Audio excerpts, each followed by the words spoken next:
informasi atau data yang saya kirim, baik berupa teks, berupa audio, visual, maupun berupa jenis data yang lain, itu terkirim, tersaji begitu ya.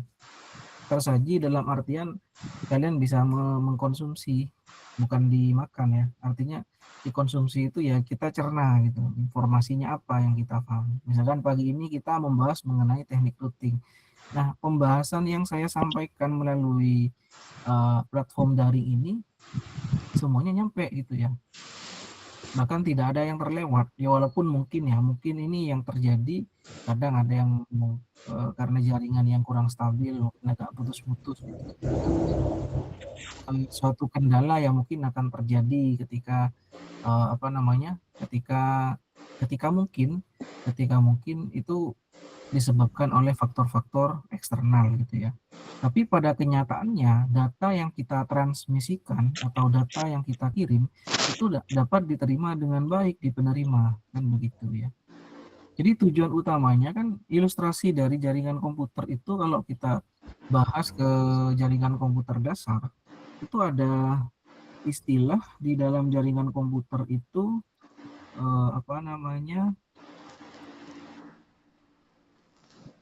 sistem pengiriman. Kalau kita tahu gitu ya, kalau kita tahu di dalam jaringan komputer itu kan harus ada yang terlibat sebagai pengirim dan penerima. Jadi begitu. Jadi siapa yang menjadi source-nya, source atau sumber dari data tersebut, kemudian siapa yang menjadi destinasi atau tujuan dari penerima data. Cuman karena seiring dengan perkembangan jaringan komputer, baik dari infrastruktur maupun perkembangan dari jenis teknologinya, baik dari teknologi fisik hingga teknologi softwarenya gitu ya, di layer OSI yang pernah kita bahas di jaringan komputer awal gitu ya. Nah, karena keterlibatan banyak hal itulah sehingga seakan-akan untuk saat ini jaringan komputer itu sudah kompleks sekali gitu ya. Kompleks dalam artian melibatkan banyak hal, melibatkan banyak sistem, kemudian melibatkan banyak orang. Nah, ketika sudah melibatkan banyak orang inilah harus dibuat sebuah aturan. Dalam hal ini adalah protokol routing.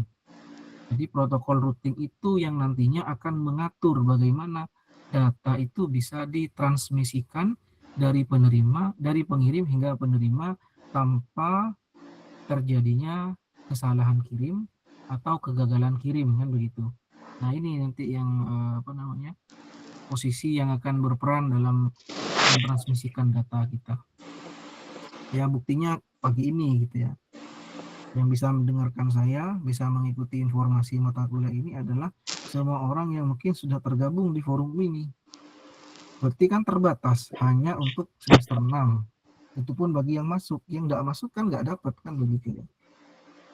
Jadi seperti itu gambarannya, bisa diikuti ya, bahwa sebenarnya routing itu pada intinya adalah sebuah teknik bagaimana data itu bisa terkirim dengan baik gitu ya. Jadi pemilihan jalur terbaik, sehingga data yang kita kirimkan itu tidak salah alamat kan kayak gitu. Nah, kemudian routing itu sendiri bekerja di layar ketiga di OSI. Karena OSI ini adalah preference dari sebuah model, yang mana dalam OSI itu kita tahu ada 7 lapisan OSI gitu ya, mulai dari physical layer hingga application layer, dan routing ini berada di layer ketiga, yaitu di layer network. Nah, nanti ada di layer network tuh. Kemudian routing ini juga menjamin efisiensi pengiriman data. Tentunya gambaran routing itu adalah memetakan jalur tercepat. Misalkan nih, ketika kita gambarkan kita mau kirim data berdasarkan jarak. Misalkan saya mau kirim dari Pamekasan ke Surabaya, misalkan ya. Mau kirim data dari Pamekasan ke Surabaya. Nah, routing itu sebelum memulai pengiriman data dari Pamekasan ke Surabaya, dia akan memetakan dulu, ini ilustrasinya ya. Dia memetakan dulu kira-kira dari Pamekasan ke Surabaya itu terdapat berapa jalur, misalkan. Berapa jalur data, berapa infrastruktur yang tersedia, kan begitu ya. Contoh misalkan begini, saya bandingkan atau saya analogikan ke jalur darat, jalur kendaraan misalkan. Pamekasan ke Surabaya, mungkin banyak yang tahu bahwa aksesnya itu ada bukan hanya satu akses begitu ya. Namun akses utamanya biasanya orang lebih banyak kalau di Pamekasan kota itu lewat jalur selatan gitu ya. Tapi bukan berarti nggak ada jalur lain nih untuk ke Surabaya, kan begitu. Misalkan jalur tengah lewat Ompin gitu ya, ke Sampang.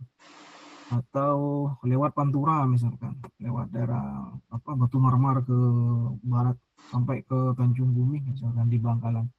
Pertanyaannya, bisa nyampe Surabaya apa enggak? Ya nyampe gitu ya. Cuman kan ada pertimbangan-pertimbangan ya kan. Kalau saya naik mobil, posisi saya ada di kota, di Pamekasan kota.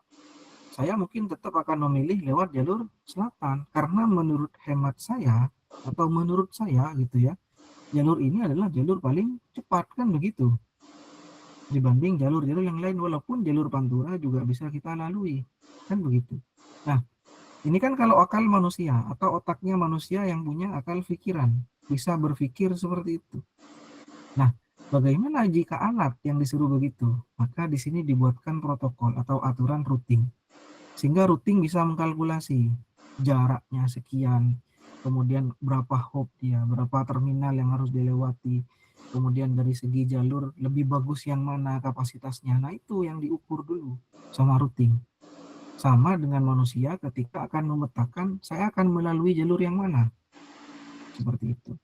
Dan routing itu bisa memutuskan gitu. Misalkan nih diibaratkan saya mau naik kendaraan dari Pamekasan ke Surabaya, tadi kan biasa lewat jalur selatan gitu ya, lewat Peranakan, Tanjung, kemudian Sampang sampai ke mana Blega, Tanah Merah kan sampai situ kan kalau ke Surabaya. Tapi pada suatu saat misalkan, pada suatu saat seperti yang terjadi beberapa tahun yang lalu, ada perbaikan jembatan di Blega misalkan nih contoh gitu ya, yang mengakibatkan di situ ada informasi antri sampai berjam-jam, bahkan lebih dari 3 jam gitu ya antrinya untuk bisa lewat dari kemacetan itu.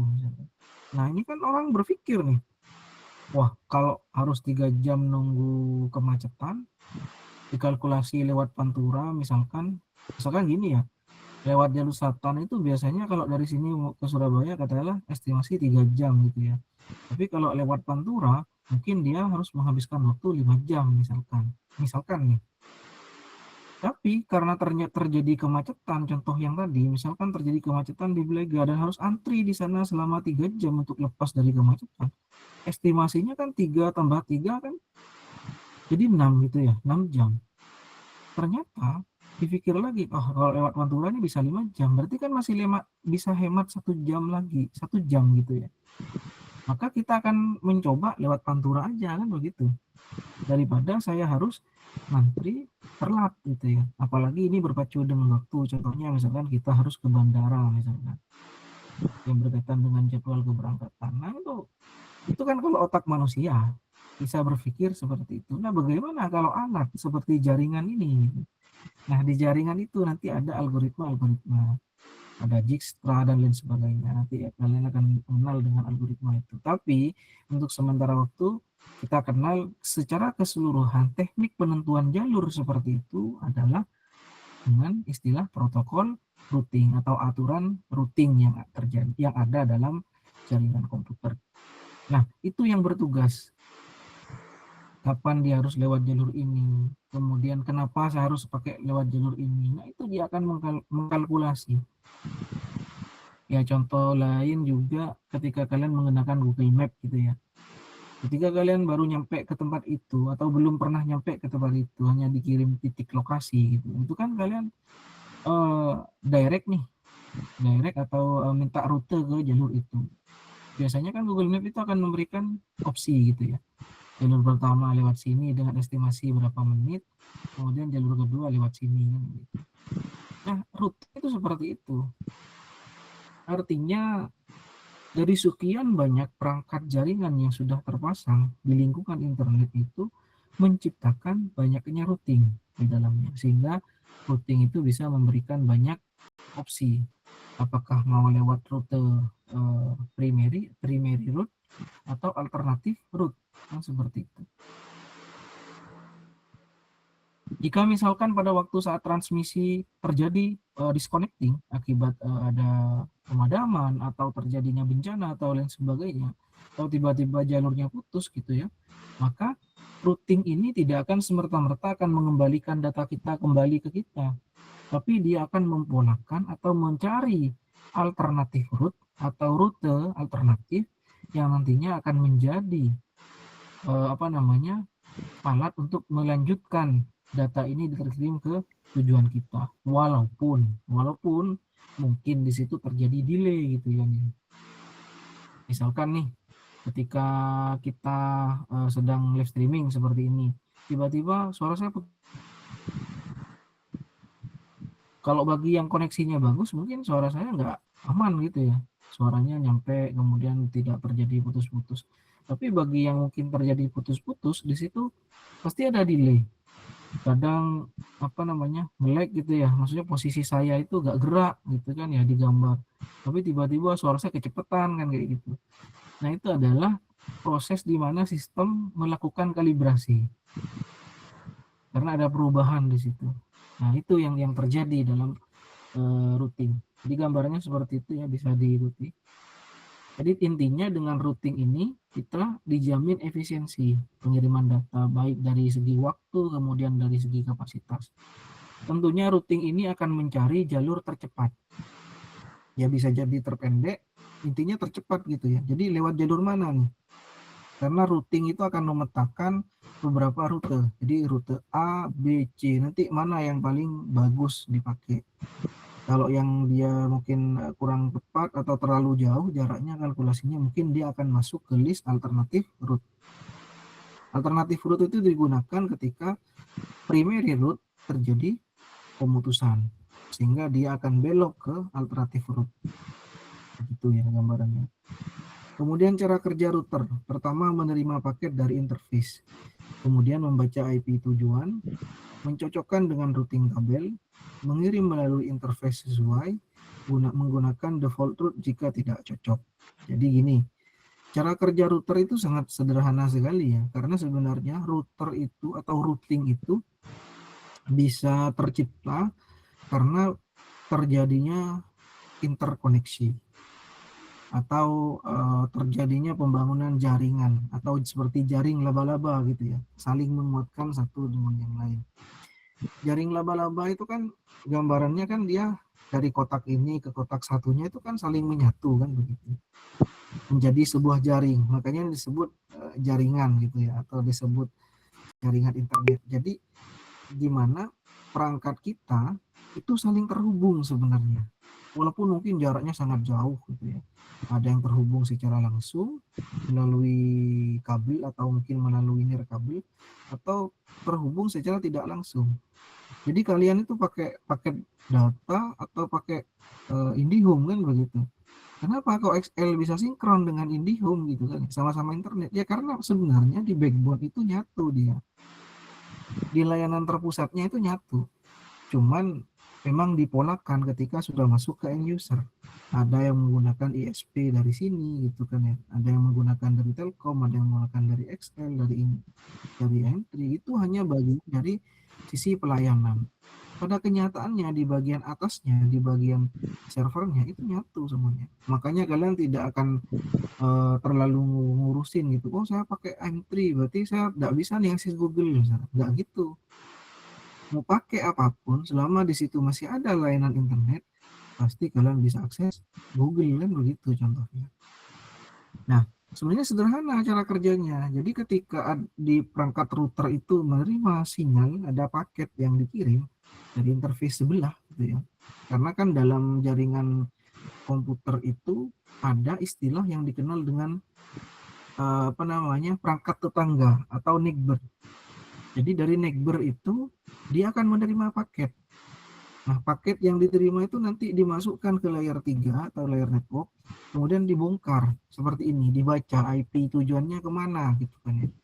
Apakah IP-nya ada di saya, jaringan lingkungan jaringan saya, atau masih ada di jaringan sebelah saya kan begitu. Ternyata ketika kebaca ada di saya, maka dia akan melanjutkan ke penggunanya. Itu router. Ngerti router ya? router ini kan biasanya ada di perangkat access point atau mungkin di apa namanya ya, di router gitu ya, di modem ada di situ, sehingga dia tahu nih IP ini nih ada di saya gitu. Oh ternyata IP ini tidak ada di saya, maka dia akan melanjutkan ke perangkat NICBER-nya. Di NICBER-nya juga diproses sama seperti ini. Apakah ada di tabel routingnya? Kalau ternyata di tabel routing terdaftar, dia akan masukkan ke tujuannya. Jadi seperti itu. Gambarannya seperti itu ya. Dia menerima paket, dibongkar dulu, dicek alamatnya. Oh ya diterima, ini punya saya misalkan. Jadi dilanjutkan ke penerima aslinya, misalkan perangkat di laptop atau mungkin di Android. Sama dengan ketika kalian SOP-nya itu terima paket, kirim paket ya, beli paket di online itu misalkan. Jadi ada kurir nih hantar ke kita, takut salah alamat, tapi kurirnya sudah memverifikasi, oh ini alamatnya sesuai. Tapi dibaca dulu kan sama kita, bukan langsung diterima. Oh atas namanya benar, alamatnya sini. Tapi ternyata karena ada alamat double, namanya hampir sama gitu kan ya. Wah ini beda, ini alamatnya bukan di sini tapi di sebelah kayak gitu. Jadi SOP-nya kita akan mengembalikan paket itu untuk dilanjutkan oleh kurir. Karena seperti itu.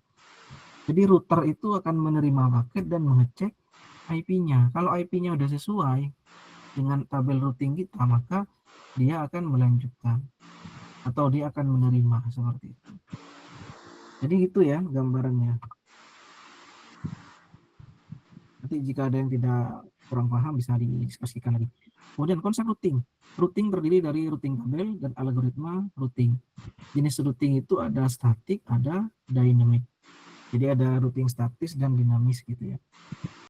Konsepnya ada dua, yaitu ada algoritma routing, ada routing tabel. Ini dijelaskan apa enggak ya? Oh ya, ini dijelaskan. Apa itu tabel routing atau routing tabel? Jadi di setiap perangkat router itu dia memiliki tabel dengan kolom destination, next hop, interface, metric ya. Jadi itu yang ada di situ, ada di dalam tabelnya. Sederhana sekali. Hanya ngecek IP tujuan, kemudian IP berikutnya atau next hop atau perangkat selanjutnya gitu ya, atau lompatan selanjutnya next hop itu, atau istilahnya dengan perangkat tetangga yang ada di jangkauan router itu. Kemudian interface-nya interface ke berapa? Apakah di Ether 1 kah, Ether 2, Ether 3, dan seterusnya. Karena kan di dalam router itu kan ada beberapa port Ether gitu, ada port colokan gitu ya, sama kayak di Mikrotik itu. Jadi misalnya ada 16 port, kan itu nanti dihitung. Port 1 itu misalnya dikasih nama Ether 1. Begitu terusnya sampai Ether 16 misalkan. Nah, router itu akan ngecek di tabelnya. Oh, destinasinya IP 01 belakangnya misalkan. Tapi bukan di lingkungan ini. Harus ada ke sebelah karena ternyata masih muncul next hop IP berikutnya. Maka router akan melanjutkan mendirect ke berikutnya. Melalui port yang mana? Oh, melalui interface ETH1. Jadi port colokan pertama melalui jalur itu misalkan. Jadi ini ada kolomnya di situ ya. Nah, ini namanya routing tabel. Artinya, routing tabel yang seperti ini biasanya identik atau disebut dengan routing statis, yang mana routingnya itu ditentukan. Jadi sudah ditentukan IP-nya sekian, IP tujuannya sekian, gitu ya. Nah ini contoh yang tabel routing. Kemudian bagaimana sinkronisasi routing tabel? Jadi bagaimana routing yang dibuat di setiap router itu bisa sinkron gitu ya. Bisa sinkron ke berbagai perangkat yang ada di lingkungan itu. Gak usah jauh-jauh gambarnya, misalkan dalam satu ruangan nih, dalam local area network, ada beberapa router yang terpasang. Nah, bagaimana kok bisa sinkron gitu antar perangkat ini? Nah, pertama perlu adanya update berkala. Jadi kalau manual ya, jadi ada dua jenis nih, ada manual, ada statik, ada otomatis atau dynamic. Jadi tabel itu biasanya update secara berkala. Terutama yang jaringan wireless ini. Wireless kan mobilitas gitu ya, artinya sering pindah, sering ganti perangkat kan gitu. Jadi mobilitasnya tinggi kalau wireless. Beda dengan yang kabel. Kalau kabel kan fix dia. Artinya ketika kabel sudah dipasang kan jarang nih mau dipindah-pindah lagi. Ini gambarannya yang wireless, yang mana di situ jaringannya adalah jaringan dynamic. Dia pindah-pindah gitu. Maksudnya pindah-pindah, awalnya si A ini ada posisi di kelas A, tapi tiba-tiba karena temennya pindah atau mungkin pindah kelas, maka dia kan geser ke kelas C misalkan, sehingga jaraknya udah jauh. Berarti kan dia otomatis berganti kembali perangkatnya, ngupdate lagi. Makanya biasanya di tabel routing itu ada update periodik per sekian detik misalkan. Jadi per 5 detik dia update lagi, per 5 detik dia update lagi. Jadi begitu dia terus melakukan update.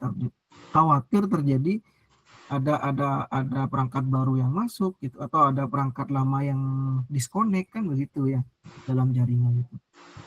Nah gitu ya. Jadi proses sinkronisasi tabel itu adalah perlu adanya update berkala. Jadi update secara otomatis itu sudah diatur, sudah di sistemnya routing itu sudah diatur.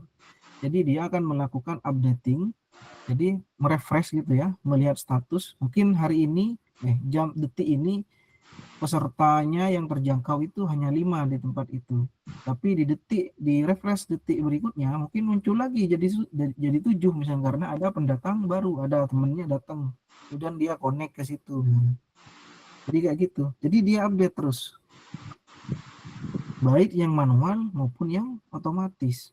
Cuman bedanya kalau otomatis ini dia tidak perlu nyusun tabel routing sendiri. Siapa yang ngatur gitu ya? Protokolnya. Jadi di dalam router itu ada algoritma yang dia buat. Nah, algoritma inilah yang menjadikan sistem itu bisa dinamis. Sama dengan ketika kita membuat algoritma atau model pada AI misalkan ya, artificial intelligence misalkan. Bagaimana AI itu bisa membaca contohnya direct waktu, peramalan direct waktu misalkan, atau time series forecasting. Nah itu sebenarnya dia ada model, ada perhitungan matematisnya. Jadi sama dengan protokol routing ini. Jadi protokol routing yang dikasih nama RIP, OSPF, dan lain sebagainya, itu ada mekanismenya sendiri. Bagaimana dia melakukan updating secara otomatis, bagaimana dia mengkalkulasi berapa jumlah IP yang harus diterima, kan begitu. Jadi dia akan melakukan sendiri kalau ini. Kalau yang protokol routing dynamic itu melakukan sendiri. Makanya yang disebut dengan artificial intelligence itu atau kecerdasan buatan adalah bagaimana sistem itu diberikan algoritma lebih cerdas dari biasanya ya. Awalnya harus diatur manual, dia dibuat otomatis gitu ya. Nah itu pekerjaan manusia itu. Artinya menerjemahkan kepintaran kita atau kecerdasan kita ke dalam perangkat. Nah, model-model kecerdasan yang sudah ada itu sebenarnya sudah bisa kita pakai, bisa kita gunakan gitu ya. Karena secara modul ya kita tinggal pakai aja. Tidak perlu lagi membuat kecerdasan kembali, kecuali memang kalian akan meneliti protokol RIP, saya rubah nanti jadi RIPS misalkan, ada S-nya di belakang, misalkan ditambah security katakanlah. Nah itu baru penemuan baru misalkan. Jadi seperti itu ya. Jadi algoritma itu sudah ada semuanya, banyak penemunya. Ya algoritma ini ibaratnya sebuah teori. Contoh seperti teori Archimedes misalkan di fisika dulu ya. Kemudian asas Bernoulli gitu kan ya. Atau teori kekekalan energi. Kemudian apa lagi? Teorema Pythagoras gitu ya di matematika. Nah itu adalah model-model yang sudah ada, yang sebenarnya kita coba gunakan aja dulu gitu. Kalau kita di S1 mungkin lebih ke implementasi kan. Jadi kita gunakan aja model yang ada. Seperti misalkan contoh tadi algoritma teorema Pythagoras. Jadi kita cuma gunakan untuk menghitung ini gitu ya. Pythagoras itu kira-kira dibuat untuk hitung apa kan begitu. Ya sama dengan algoritma yang ada di sistem informasi ini atau sistem informatika. Jadi bagaimana nanti model yang sudah ada itu kita terapkan. Jadi gitu ya untuk level S1. Baru kalau kita di level S3 mungkin ya kita bukan lagi menerapkan model, tapi bagaimana menciptakan model baru.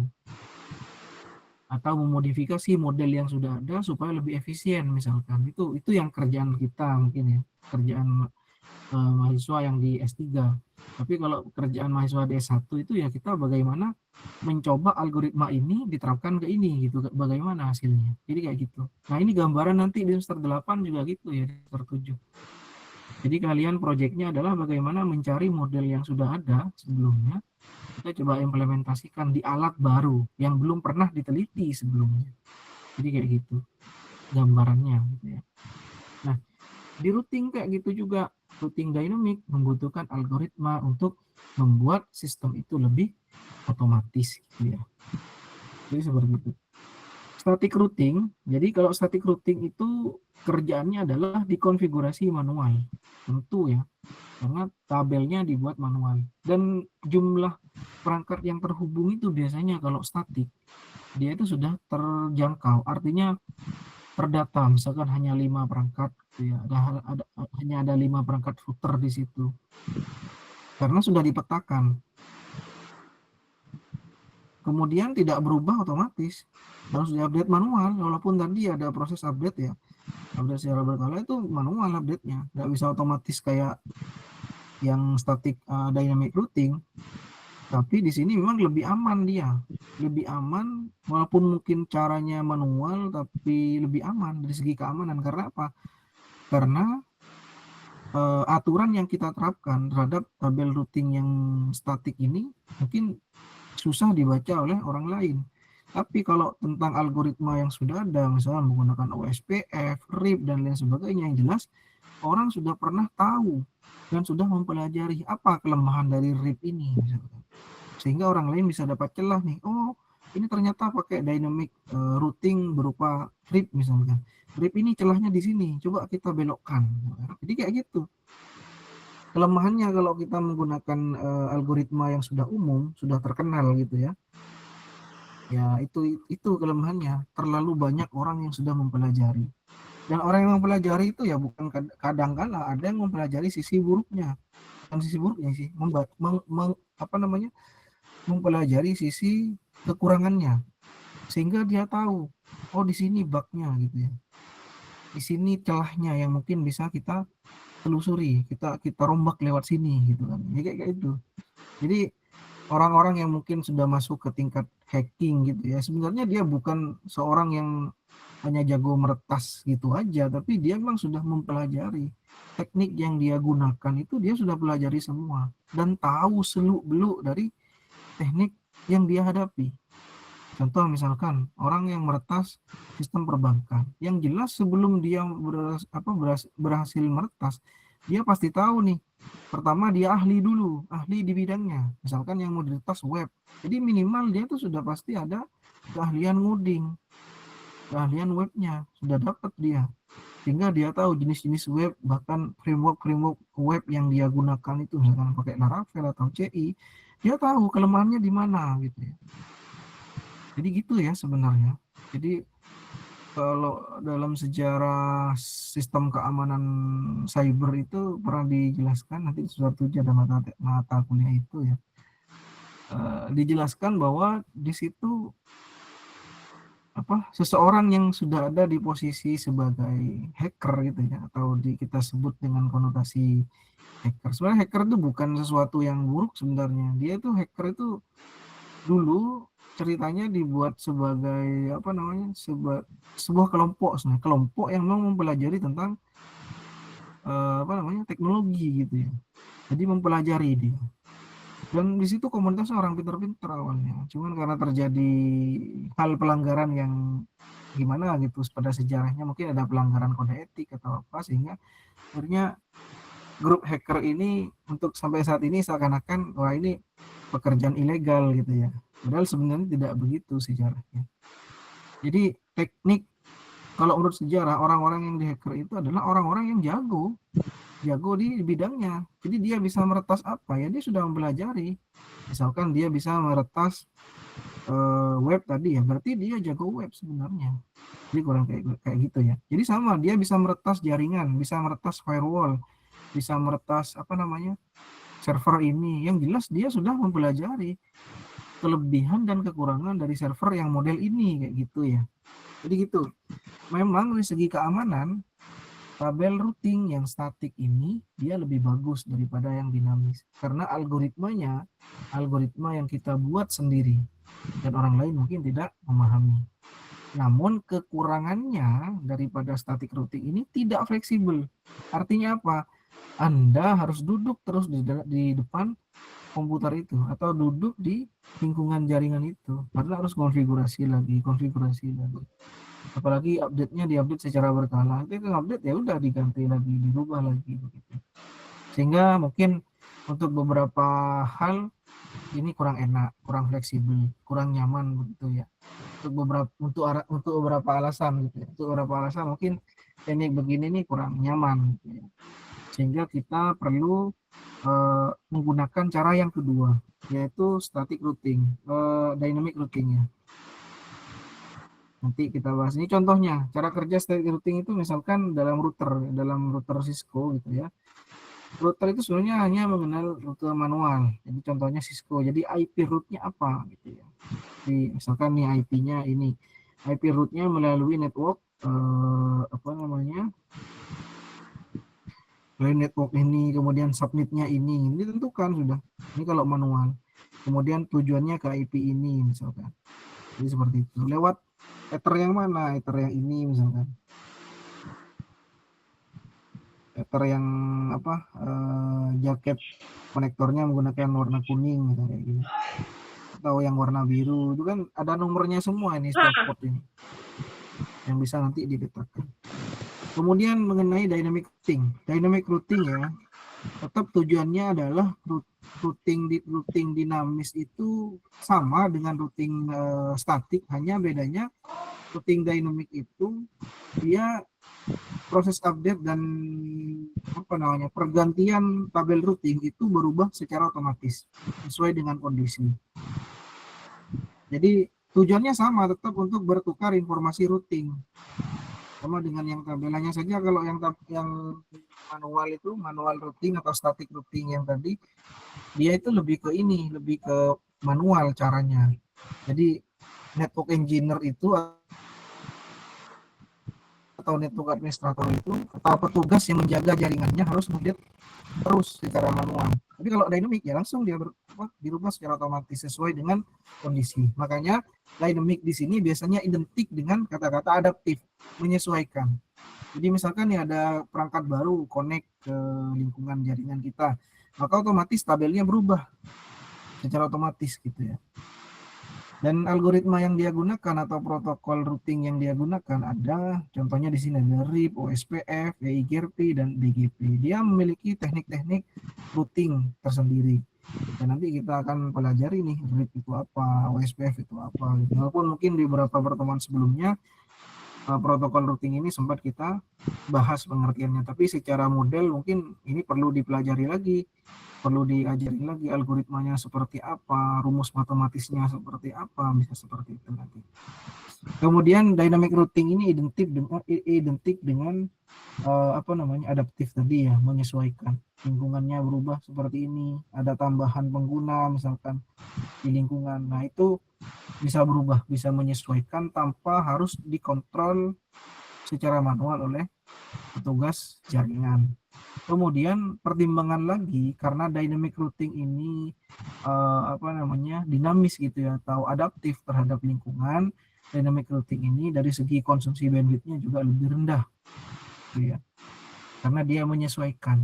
Ada satu disconnect jadi otomatis langsung berubah. Beda dengan tabel routing atau tabel routing statik yang mana di situ dipakai nggak dipakai selama data itu masih terupdate dalam tabel, maka dia akan digunakan sehingga mungkin lebih boros ke bandwidth gitu ya. Nah, ini adalah 10 menit perbedaan antara dynamic dan statik.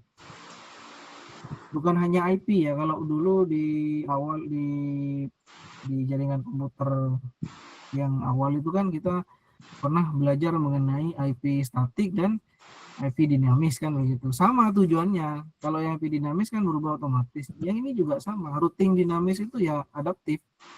menyesuaikan dengan kondisinya. Kemudian cara kerjanya bagaimana routing dynamic ini, yaitu pertama router menjalankan protokol. Jadi langsung ketika router dinyalakan itu dia akan mengaktifkan protokol routing yang dia gunakan gitu ya. Misalkan yang disetting di situ adalah OSPF, maka OSPF dia running. Kemudian setelah itu dia kirim dan terima info dari neighbor.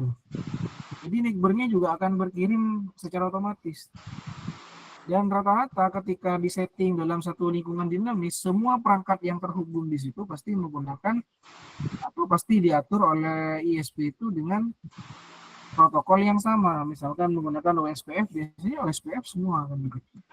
Kemudian proses update tabel routingnya itu secara dinamis.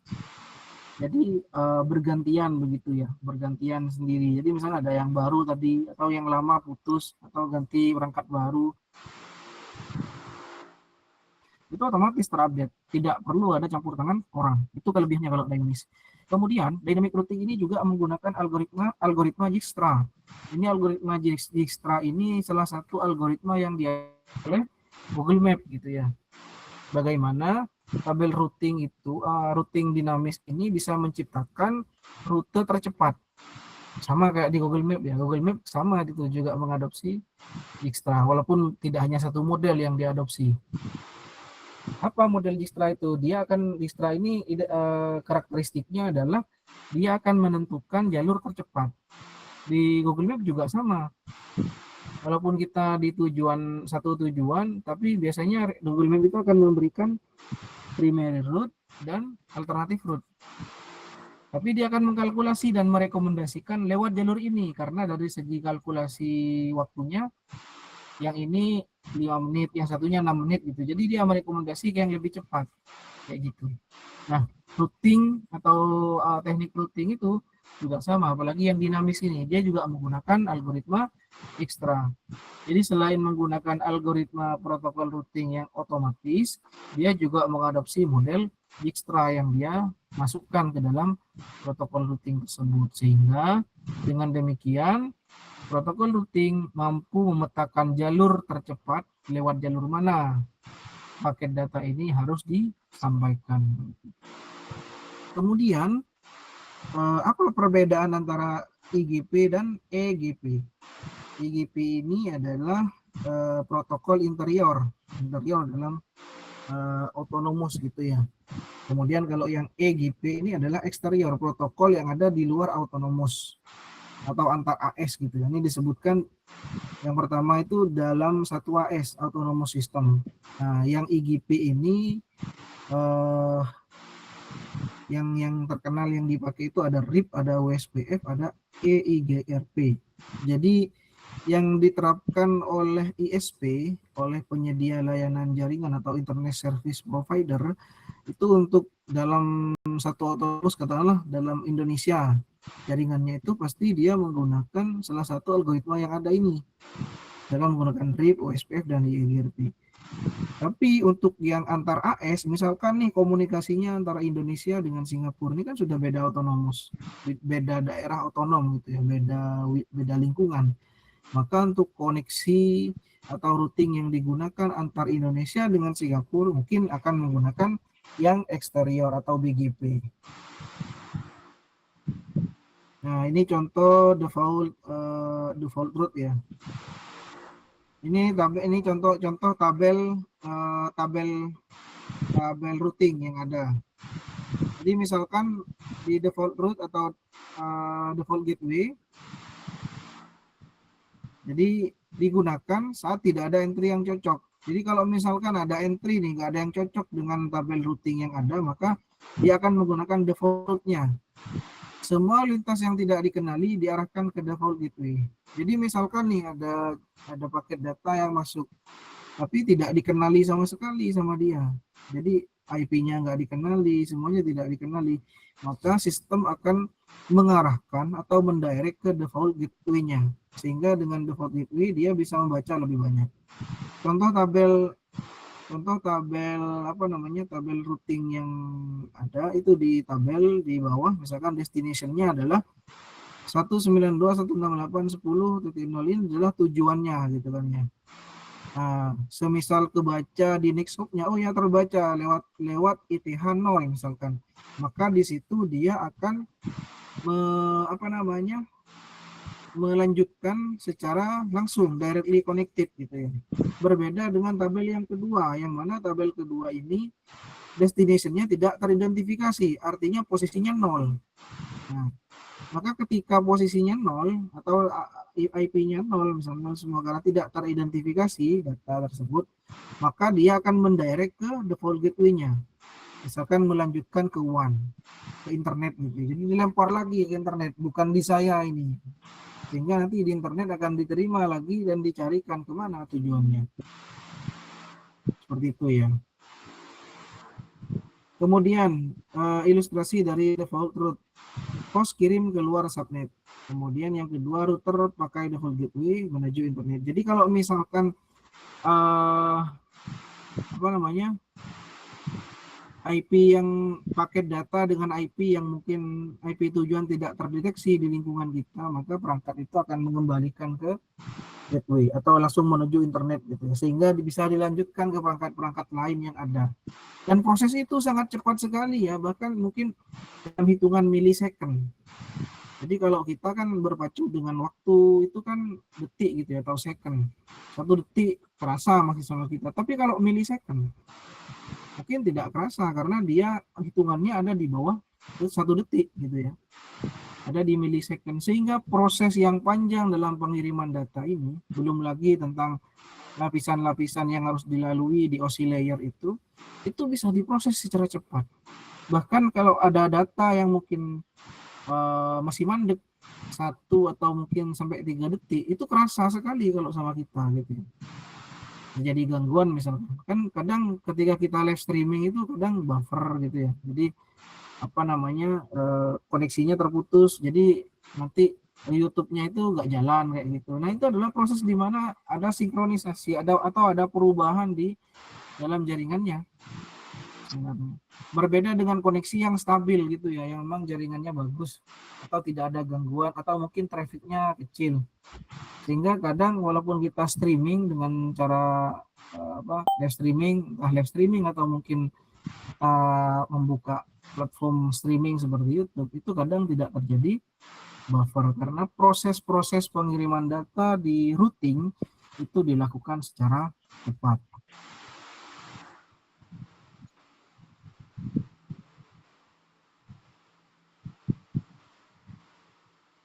Nah, ini nanti ya, ini tugasnya nanti aja. Kita lanjut dulu ke kesimpulan dan kita mungkin habis ini kita tanya jawab mengenai routing. Kesimpulannya, routing penting dalam komunikasi jaringan. Jadi sampai saat ini belum ada yang menggantikan teknik routing. Jadi teknik routing ini sudah menjadi standar dasar dalam teknik komunikasi data di internet. Jadi tidak ada ya, kalau dikembangkan mungkin ada. Kalau menggantikan, mengganti dengan istilah baru kayaknya susah gitu. Karena ini sudah menjadi darah daging atau menjadi sesuatu yang ibaratnya ini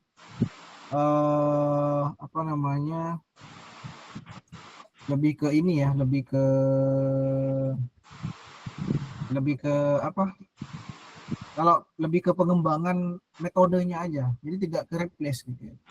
Kemudian router pasti menggunakan routing tabel, walaupun routing tabelnya itu ada yang disetting secara manual, ada yang berubah secara dinamis gitu ya, tergantung dengan penggunaan routingnya. Kalau routing statik tadi kan tabelnya diupdate berkala oleh network engineer atau petugas jaringannya.